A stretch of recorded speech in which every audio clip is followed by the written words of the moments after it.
5,97, gas 550,2 eura na 1000 metara kubnih. To je jako visoka cena za gas. To je ozbiljan problem za Evropu. Za nas, za sve je problem.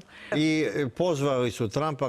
Kakva je situacija u Americi? Prijateljima i drugarima, neverovatno su veliki antiratni protesti u Americi. Pa evo vidite po njegovim tweetovima od sinoć, ja sam zaludan toliko pa da sam i to pratio, vidite tu paniku Donalda Trumpa. Jednu paniku Donalda Trumpa kako će se izvući cele ove priče. Patrolirala panamski kanal koji je napravila Amerika. Pritom, da li se njegova panika... Ako bi se ovo brzo završilo... Potrebno, prvo su rekli 3, a sada već kažu 6 meseci da obnovi proizvodnju gasa. Dakle, Katar je najveći proizvođač i izvoznik gasa u Aziji, drugi u svetu. Dakle, to u Venezuelu, pre Čaveza. I oni su rekli, mi ni za ovo nismo... Pa, mislim, nije, mnogo je mrtvi... Ovih 17 dana. Dakle, to je neverovatno.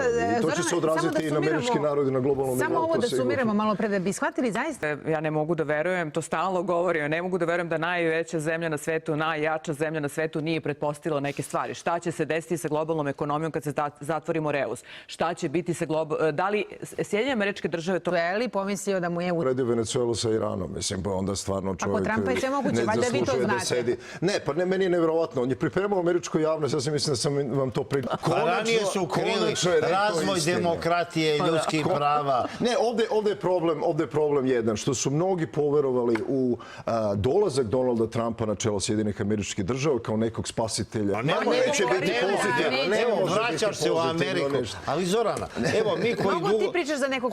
Upravo za ovaj napad na Iran je bilo 30% Amerikanaca je tada pre, ne znam, 11 dana bilo, odnosno... Nije očekivao, nije planski uradio kao i sve što radi. Mislim, identično kao i ovaj koji je pokrenuo trgovinski rad. Biti Trumpa, ne Iran. Pa da li je taj isti scenario, ne znam, iskreno, ali...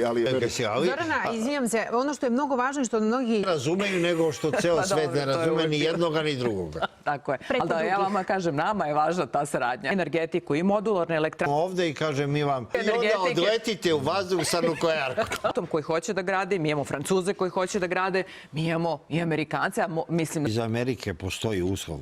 Delegacija koja je došla za vreme prethodne administracije, posle ne znam koliko godina, 25 godina, prva delegacija je došla. Jeste, ogroman broj. Čekaj, to je krem Amerike došao. Da, i to je vrlo dobar znak. Hvala vam, dragi gosti, najlepši. Ćemo znati, hvala vam najlepši. Rata biti neće.